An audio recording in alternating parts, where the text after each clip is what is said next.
suicide car bomber has targeted a van carrying journalists. موتر حامل کارمندان موبی گروپ شام امروز مورد حمله انتحاری قرار گرفت. Blast struck in the Kabul طالبان راه district. سنگین به خاطر حمله بر رسانه‌ها خواهند. طالبان لحظات پیش مسئولیت Taliban killing the messengers and a bid to intimidate the media. Hello, I'm Richard Gisbert, and you're at The Listening Post. Here are some of the media stories we're looking at this week. Afghanistan and the suicide bomb aimed at the media there. Japan, some well-known faces are disappearing from TV journalists. The Moroccan authorities have a problem with citizen reporters, and the court case is underway. And what's the story at Davos with the World Economic Forum, the people who go there, and the journalists who cover it? Last week, journalism in Afghanistan was dealt a killer blow. 7 employees of the country's first ever 24-hour news network, Tolo TV, were killed when the Taliban targeted their bus in a bombing. Last year, the militant group declared the channel a military target, and this attack was a message to the rest of the Afghan media. The targeting of Tolo leaves Afghan journalists between a rock and a hard place, with the threat posed by the Taliban compounded by pressure from figures in the government to report on Afghanistan in a way that suits their version of the political and social story, that progress is being made. Until last week's attack on the media, government officials and those with links to them had been responsible for more threats against Afghan journalists over stories about corruption, land grabs, violence against women, and human rights abuses than the Taliban were. With the Afghan media under fire and under pressure, our starting point this week is Kabul.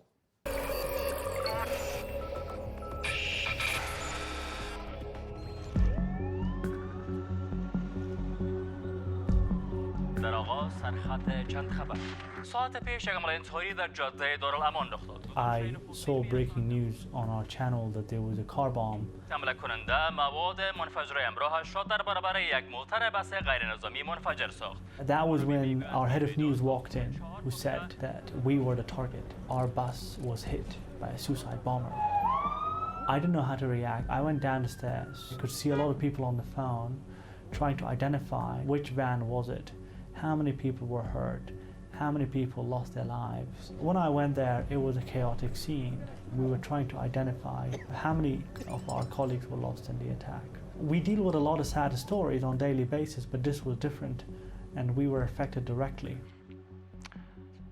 البته باید گفت که موتر حامل کارمندان موبی گروپ شام امروز مورد حمله انتحاری قرار گرفت. That evening, we had to report on what happened, just as one other security incident.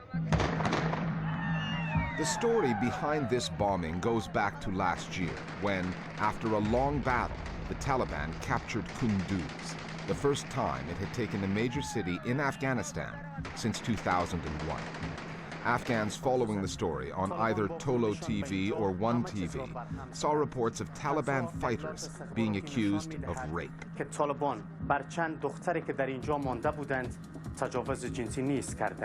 The militant group then denounced the 2 channels as satanic media, dealing in propaganda, and threatened to kill journalists from both. Tolo and Channel Yak or Channel One have always been very critical of the Taliban. But I think it wasn't until the fall of Kunduz, which was a very strategic and important victory for the Taliban, when Tolo and Channel One reported about mass rapings of women by the Taliban.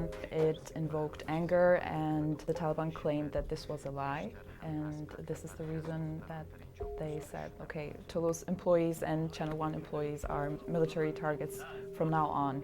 I think the main fear of Taliban is that if people know what they are doing, because they are saying something and then doing quite differently. That's why they are very angry, because Tolo TV was broadcasting what really Taliban have done there. What we did at Kunduz was to report what we were seeing and what we were hearing. We did a lot of sessions with our staff right after the threat to ensure that they are well informed about it, they're careful. So we took it very, very seriously. But unfortunately, a TV channel cannot protect the roads of a city of 5 million people, where every week a blast occurs and people die. In the 5 years the Taliban ruled Afghanistan, starting in the mid-1990s, almost all modern forms of media were banned. It's been 14 years since they were driven from power by the US-led coalition, and Afghans now have 75 television channels and 175 radio stations to choose from. But over that decade and a half, 54 journalists have been killed, one by government forces, many by Taliban fighters. The group has moved out of the media dark ages, establishing a website and a presence on Twitter. But like any political movement, the Taliban does not speak with one voice or adhere to one policy. And that is reflected in its approach to the news media. The Taliban are not the media-despising monsters anymore. Before, they were known for not allowing any media at all. But it's been a few years that they are very active, and they try to change the narrative by publishing their own information. It's kind of a counter information, because most of the information journalists get are either by the Afghan government or by NATO. So they try to change that. I think that we should ask the Taliban what it is they do not want us to cover. But as journalists, it is our duty to cover the latest events. The Taliban are entitled to their views, but what is important to us as journalists is to portray the injustices that exist and uncover the latest events with an unbiased outlook. It is our job to let everyone know what is happening, even those who oppose us. In a country that went from a near total media vacuum to a saturated broadcasting landscape in such a short time, the learning curve for everyone involved, journalists, politicians, and movements like the Taliban, has been steep. But ask any Afghan journalist and they will tell you they are more likely to be threatened over their reporting by someone from the government or the security services than by a militant armed with a gun. And sometimes, such as the case of Deutsche Welle correspondent Zerak Zahin, journalists can get it from both sides. DW has around 20 correspondents in Afghanistan, all over the country. And one of them last year was taken hostage by the Taliban. They wanted to know whether he was a spy or not. And the only reason he was set free was because he was working for DW, which is a German broadcaster, and not an American organization. And what happened next was that the Afghan intelligence agency knocked on his door and said, "What are you doing here? You were with the Taliban, why did they set you free? Obviously you are working with them or something, otherwise they would have killed you." So there's pressure from all sides. There are people inside the government of Afghanistan, especially in security offices and military offices, that they are not quite aware of sensitive work of media. They started to have links with the newsrooms of media outlets to put pressure on media. Not directly threaten media, but indirectly have the influence on media sector, which is very dangerous. In reports which show a particular ministry or other government body in a positive light, naturally they'll support us. But if we're reporting a case of corruption, they'll not want to cooperate. To some extent, we're still threatened by the government on a daily basis. But at least with the government, it's possible to have a dialogue. The problem is being denied access to information, or to some extent, violence towards journalists, but not to the extent of killing journalists.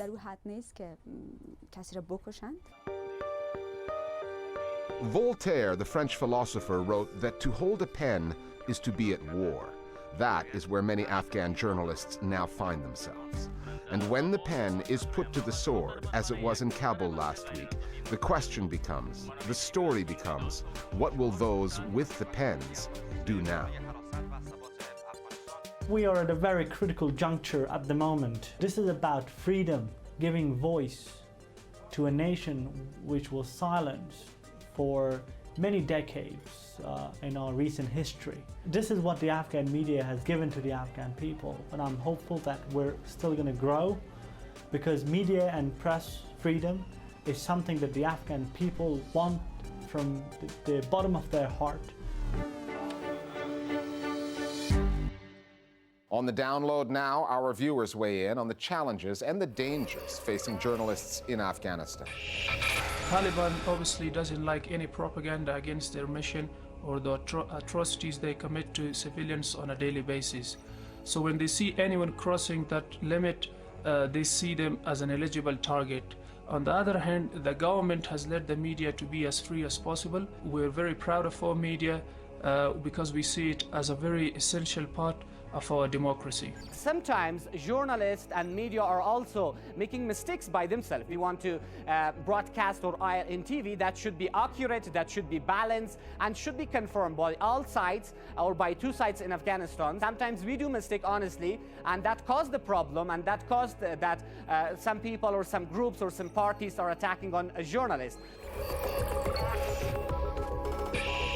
We're always open to viewer feedback and your ideas. If you've got an opinion on the news media, just go to our Facebook or Twitter page. Our Twitter handle is @AJ Listening Post. Then fire up your camera, make a worthwhile point, hit send, and we'll see you on the download. Other media stories that are on our radar this week. One of the best-known investigative journalists on Japanese television is out of a job.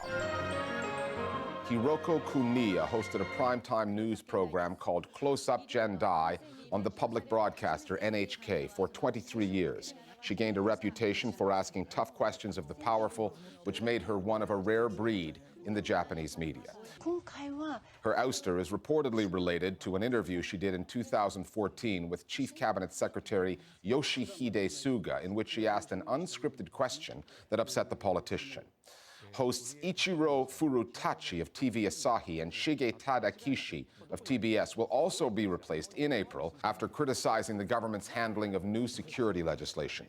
Kensuke Okoshi, a news anchor at NHK, and TBS veteran Montemino have also recently lost their positions.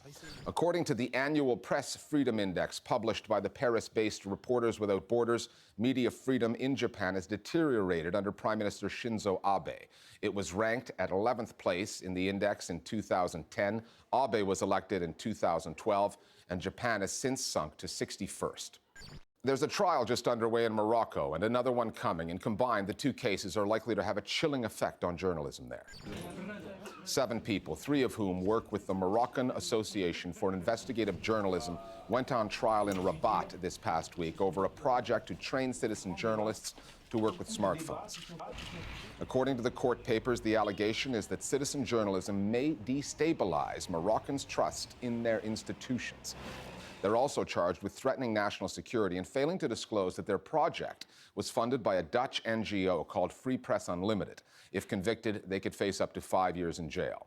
And journalist Ali Anouzla, who runs the Lakomi 2 website, is to stand trial next month. His alleged crime, an interview he did with a German newspaper in which he was quoted as saying that Western Sahara, which Morocco annexed in 1975, is occupied. That's a red line in Moroccan journalism. Anouzla, who says his quote was lost in translation, faces charges of undermining national territorial integrity and up to 5 years in prison. You can add The Guardian to the long list of print news outlets facing cuts, with the announcement that its budget will be trimmed by 20%, or about $75 million. The paper has broken some of the biggest news stories of the past few years: the Edward Snowden NSA surveillance story and the phone hacking scandal at UK tabloids among them. And then there was its partnership with WikiLeaks, which made headlines around the world. The Guardian has a successful website, 9 million unique users per day, but print advertising fell by an estimated 25% last year. Digital revenues have failed to make up for that, and The Guardian has long resisted going the paywall route. Every year in the Swiss Alps, more than 500 reporters congregate in Davos to cover an exclusive invitation-only meeting of the global elite, the World Economic Forum. Business and financial news outlets find the cast of characters there irresistible. Some 2,500 business leaders, political players, and celebrities converging to, as the brochure says, improve the state of the world. It's a high-altitude soundbite factory with CEOs spinning their profit numbers and politicians marketing their countries. But the forum has an optics problem. The British charity Oxfam recently published a report revealing that the planet's 62 richest individuals are as wealthy as half of the world's population. Where better, then, for the global news media to get at issues of inequality and yawning wealth gaps than Davos with its gathering of the super rich? But very little of that happened. The Listening Post's Meenakshi Ravi now on the annual spectacle that is Davos, the media embedded at the event, and how the forum is reported.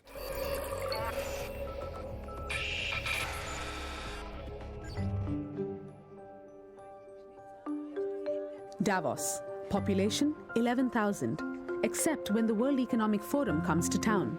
Then the number swells to about 30,000. A significant number of them are members of the global media, not just TV anchors, newspaper reporters and columnists and radio hosts, but producers, camera crews, video editors, photographers, technicians, all there to report on this annual Alpine mega meeting. You have all these people from different fields, and what unites them is they are super rich and very powerful, exchanging information and harmonizing their ideas, to the exclusion, of course, of everyone else. And it's a very good image of how the world currently works. The World Economic Forum for us is a must-do event, so it's a great opportunity for us to speak to our leaders, business leaders, and also prime ministers about the world-changing events that are shaping our society. This is unacceptable. Nothing is happening. You're telling me that after 4 hours of meeting with Vice President Biden, you cannot report any progress on reaching a lasting peace in Donbass? There is this normative claim from journalism that claims to be contesting power, speaking truth to power. But actually, overwhelmingly, what we do is to reproduce, to replicate the discourse of power. We follow that discourse of power. The World Economic Forum Foundation is nearly 50 years old. What began as a Eurocentric, white, male, super-rich club is now less European, less white, a little less male, but even richer. The media at the gathering have also become more diverse. Business and financial news outlets still dominate, with some of the most extensive operations set up by channels like CNBC and Bloomberg and agencies like Reuters. However, each year has seen more journalists from Africa, Latin America, and Asia coming over to cover the event. Indian media looks for two things. What is the positioning of India as an investment destination? So you're saying 9% growth rate is what the potential of India is? The second important point is about the trends that are going to be shaping change across the world. China only consumes 10% of the world's oil. The interplay of business interests between Indian companies and global companies is very strong. The deep embeddedness of globalization is very exciting for media. The picture postcard setting of the World Economic Forum contrasted sharply with the dark news horizon this year. Bad news from China. The Shanghai index fell 8.5%. It wasn't just the stock markets or oil prices or the falling euro. Now, 1% of people are as rich as the rest of the world's population combined. In the years since the 2008 financial crash, the global wealth gap has been growing wider every year. The annual billionaires list published by the Forbes business magazine has shown a steady growth from 1,062 billionaires in 2008 to 1,826 billionaires in 2015, with a net worth of $7.05 trillion. And the Credit Suisse Bank's 2015 Global Wealth Report stated that, quote, the lower half of the global population collectively own less than 1% of global wealth, while the richest 10% of adults own 88% of all wealth. Many of the richest 10% were at the forum, but the inequalities, social and economic, were not high on the news agenda. We chronicle capitalism, so we try to get to the bottom of business decisions. The World Economic Forum represents most people who are very important in business, so we try and understand their thinking and challenge them on their business models. The notion of that these channels are chronicle capitalism, it's nonsense. To chronicle capitalism, you have to chronicle how capital is produced and reproduced, but also the effects of capital on the life of people. I think the easiest thing to do, and what most business reporting is being a mouthpiece of capitalism. I have to point out, Ken kind of killed it last year. We're looking forward to your fourth quarter results. And so a lot of business journalism is reporting what the people who run business say. So in sports journalism, you say Chelsea beat Arsenal 1-0. And in financial journalism, you say the stock market fell 1%. So you report the score. But it's much harder to explain in depth what is going on behind the score. That kind of reporting takes a lot of time, demands resources, and costs money. How's your holdings of Twitter going today? I have no holdings in Twitter whatsoever at all, Charlie. Interviewing a captain of industry mainly requires airtime, and news channels have a surplus of that. News channels are also owned by corporations, and the relationships they have with governments, industries, and the financial sector can be too close for comfort. Most of the money that people that organizations like Thomson Reuters and Bloomberg make are based on the screens they sell to financial organizations. News actually nowadays for Bloomberg and for Reuters is a tiny part of the total income they make. And I don't want to single out Bloomberg, but when somebody from Bloomberg is interviewing a CEO, they're basically interviewing one of the clients. There's not one single bank or financial corporation or big corporation that doesn't have Bloomberg terminals. And this is the people you're interviewing. This is a client. Emerging markets, you will be okay? What we talked about, yes, we'll be okay. Now, journalists, individual journalists, and I'll make safeguards of Bloomberg. Some of them are wonderful. Some of the people in Bloomberg are absolutely critical, but they're working within an organization that will have editorial processes that will safeguard ultimately the interests of Bloomberg as a business. We asked Bloomberg for a response to this assertion. A spokesperson gave us this statement. Bloomberg News strives to achieve balance and fairness in all reporting and does not allow external parties or the commercial interests of Bloomberg LP to dictate any editorial decisions. We are extremely proud of the award-winning journalism we have produced over the past 25 years. To the skeptics, Davos is a giant corporate schmooze fest, dressed up as a high-minded, snow-capped ideas factory. Alternative events, such as the World Social Forum coming up later this year in Montreal, try to rival Davos.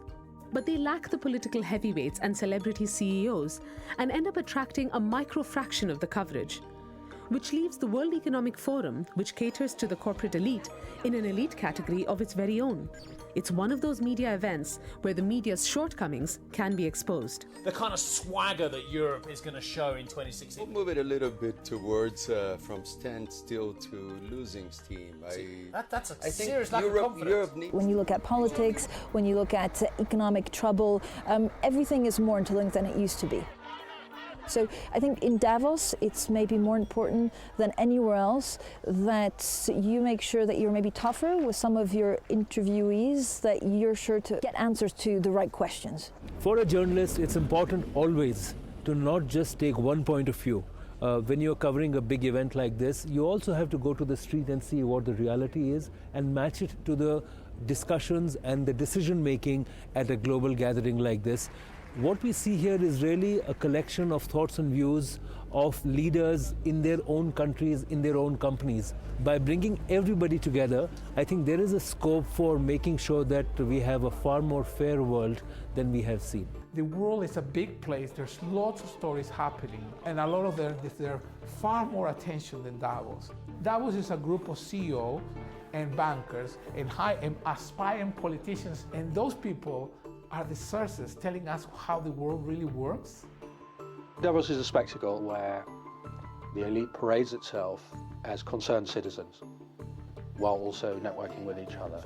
It's a kind of ritual that helps us understand the world a bit better just by seeing it. You can watch it with the sound off, but just the spectacle is informative. Finally, back to Davos. The World Economic Forum has its own PR and communications team, and it came up with a list of the 36 best quotes uttered at this year's conference. We've whittled it down to the top 10. Now, if you want to be quoted at Davos, if you'd like to grow your own brand, it turns out you don't really need a new idea. An old one will do, just as long as you recycle it, repackage it with some new words. That's how the supply and demand world of the news media works. We'll see you next time here at The Listening Post.